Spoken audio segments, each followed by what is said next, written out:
कहानी की शुरुआत होती है साल 2043 से, यानी एक ऐसी दुनिया से जो भविष्य में बस चुकी है। ये वो दौर है जब आर्टिफिशियल इंटेलिजेंस की संख्या बेहद ज्यादा हो चुकी है।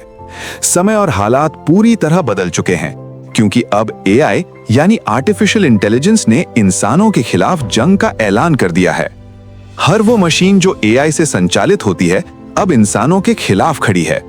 इस पूरी लड़ाई को जो लीड करता है और जिसने इस जंग की शुरुआत की, उस एआई रोबोट का नाम है हार्लिन। दरअसल हार्लिन को बनाने वाले वैज्ञानिक ने उसे अपनी बेटी की सुरक्षा और देखभाल के लिए बनाया था। शुरुआत में हार्लिन ने अपना काम सही तरीके से किया भी, लेकिन अचानक एक दिन उसने अपने कोड्स में बदलाव कर लिया और इंसानों के खिलाफ हो गया। हार्लिन ने ना सिर्फ अपने कोड्स बदले, बल्कि बाकी रोबोट्स के कोड्स को भी बदल दिया और अपनी एक पूरी टीम बना ली। इसके बाद पूरी दुनिया में एआई ने लगभग 10 करोड़ लोगों की जान ले ली। हालात इतने बिगड़ गए कि सरकार को मजबूरन एक संगठन बनाना पड़ा जो एआई के खिलाफ लड़े। इस संगठन का नाम रखा गया आईसीएन। आईसीएन ने समय के साथ लगभग सभी एआई का खात्मा कर दिया। इसी तरह 28 साल बीत जाते हैं। 28 साल बाद आईसीएन को पता चलता है कि एक जगह अब भी एक एआई मौजूद है। आईसीएन की टीम वहां पहुंचती है, लेकिन जो एआई होता है वो बेहद ताकतवर निकलता है। इस एआई का नाम होता है कास्का।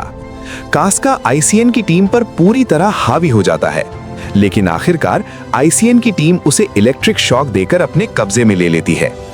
दूसरी तरफ हमें एटलस से मिलवाया जाता है, जो अब 28 साल बाद काफी बड़ी हो चुकी होती है और अकेले अपने घर में रहती है। तभी टीवी पर एक न्यूज चलती है जिसमें एक जनरल ये ऐलान करता है कि बहुत जल्द एक नया मिशन शुरू किया जाएगा। इस मिशन के तहत किसी भी कीमत पर हार्लिन को पकड़ना होगा और इस मिशन में एटलस भी शामिल होगी।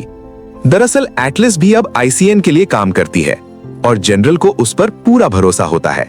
इसी वजह से जनरल एटलस को अपने पास बुलाते हैं और उससे कहते हैं कि वो कास्का की जांच पड़ताल करे। हालांकि कर्नल इस फैसले के खिलाफ होता है, लेकिन जनरल के कहने पर वो इजाजत दे देता है। अब एटलस उस जगह जाती है जहां कास्का को कैद रखा गया होता है। कास्का की पूरी बॉडी को डिसमेंटल कर दिया गया होता है ताकि वो किसी पर हमला न कर सके। एटलस उससे पूछती है कि हार्लिन इस वक्त कहां है। कास्का जवाब देता है कि वो उसे कभी नहीं बताएगा। एटलस कहती है कि उसे बताने की जरूरत नहीं है, क्योंकि वो उसके दिमाग के कोड से पहले ही हार्लिन की लोकेशन पता लगा चुकी है। ये सुनते ही कास्का को समझ आ जाता है कि एटलस ने उसे धोखा दिया है। गुस्से में आकर वो अपने मुंह से एक वेपन निकालकर एटलस पर हमला कर देता है, लेकिन उसे नहीं पता होता कि उनके बीच एक इनविजिबल दीवार है जिसकी वजह से एटलस बच जाती है। इसके बाद एटलस सारे कोड्स लेकर अपने सीनियर्स के पास जाती है। वहां सबको पता चलता है कि हार्लिन इस वक्त पृथ्वी पर नहीं, बल्कि एक दूसरे ग्रह पर है। अब सब मिलकर प्लान बनाते हैं कि वे उस ग्रह पर जाएंगे, हार्लिन को पकड़कर पृथ्वी पर लाएंगे और उससे ये जानने की कोशिश करेंगे कि उसने अपने कोड्स क्यों बदले और वो इंसानों के खिलाफ क्यों हो गया। लेकिन एटलस इस फैसले से सहमत नहीं होती। उसे लगता है कि अगर हार्लिन को वापस धरती पर लाया गया तो वो पहले की तरह तबाही मचाएगा और करोड़ों लोगों की जान चली जाएगी, मगर उसकी बात नहीं मानी जाती। इसके बाद एटलस को कुछ बेहद एडवांस रोबोट से मिलवाया जाता है। ये ऐसे रोबोट्स होते हैं जिन्हें हार्लिन किसी भी कीमत पर हैक नहीं कर सकता। ये रोबोट इंसानों के दिमाग से जुड़े होते हैं, यानी इंसान और रोबोट मानसिक रूप से एक दूसरे से जुड़े रहते हैं। एटलस कहती है कि इस तरह के रोबोट बनाना पूरी तरह से गैर कानूनी है। 28 साल पहले भी इसी तरह की गलती हुई थी, जिसकी वजह से दुनिया को भारी नुकसान उठाना पड़ा था। तब कर्नल उसे बताते हैं कि ये न्यूरोलिंक कोड किसी और ने नहीं, बल्कि उसकी मां ने बनाया था। अब इन सभी विशाल रोबोट्स को सैनिक अपने दिमाग से कंट्रोल करेंगे। कर्नल कहते हैं कि उनके पास इसके अलावा कोई दूसरा रास्ता नहीं है। मजबूर होकर एटलस को उनकी बात माननी पड़ती है। इसके बाद पूरी टीम धरती से उस ग्रह की ओर निकल पड़ती है जहां हार्लिन छुपा हुआ होता है। लंबा सफर तय करने के बाद वे उस ग्रह के पास पहुंचते हैं। वहां एटलस सबको बुलाकर कहती है कि वे अपना पूरा प्लान कागज पर लिखेंगे। ये सुनकर सब हैरान हो जाते हैं, क्योंकि इस समय हर काम कंप्यूटर से होता है और कागज का कोई इस्तेमाल नहीं करता। एटलस समझाती है कि अगर वे प्लान किसी भी गैजेट पर बनाएंगे तो हार्लिन को इसकी जानकारी मिल सकती है। इसके बाद सब अपने न्यूरोलिंक निकाल देते हैं और प्लान पर चर्चा करते हैं।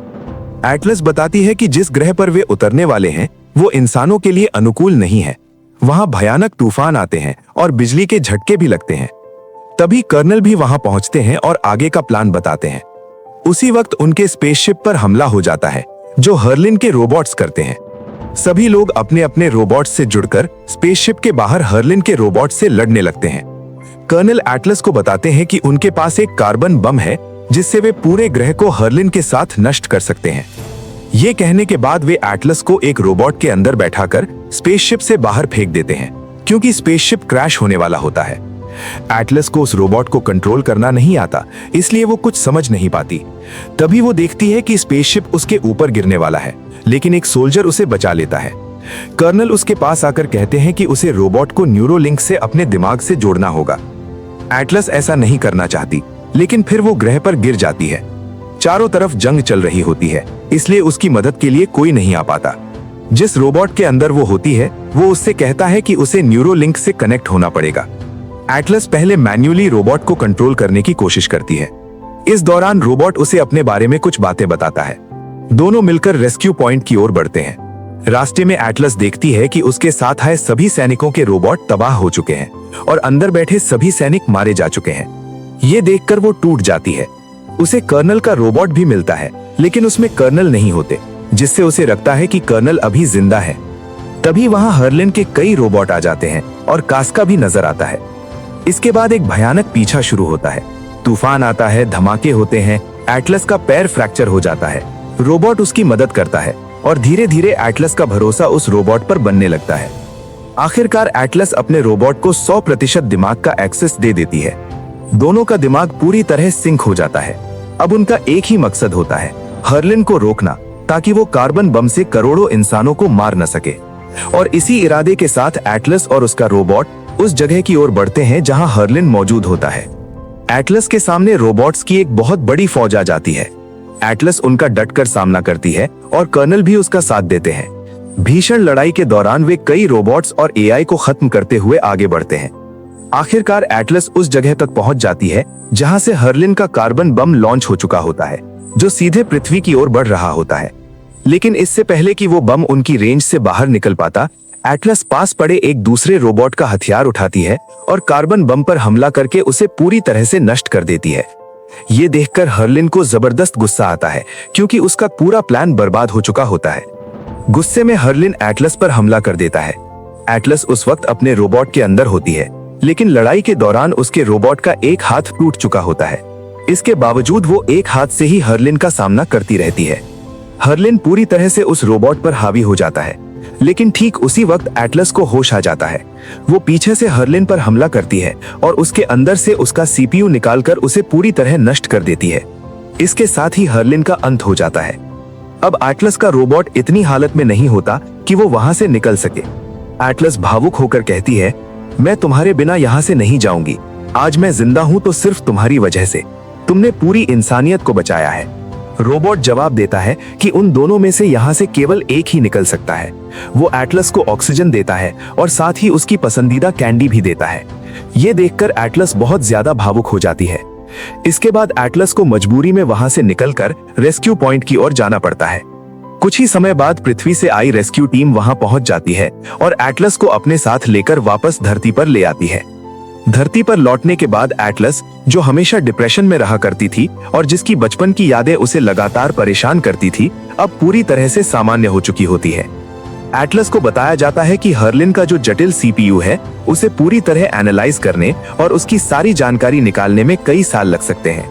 लेकिन अब एटलस हर आने वाले खतरे का सामना करने के लिए पूरी तरह तैयार होती है। एटलस को एक नया रोबोट सौंपा जाता है, क्योंकि अब वो एक रेंजर यानी एक योद्धा बन चुकी होती है। जब वो उस रोबोट के पास जाती है तो उसे पता चलता है कि ये वही रोबोट है जिसके साथ मिलकर उसने हर्लिन का खात्मा किया था। ये जानकर एटलस को बेहद खुशी होती है और इसी के साथ ये फिल्म, ये कहानी यहीं पर खत्म हो जाती है। उम्मीद करते हैं कि ये कहानी आपको पसंद आई होगी।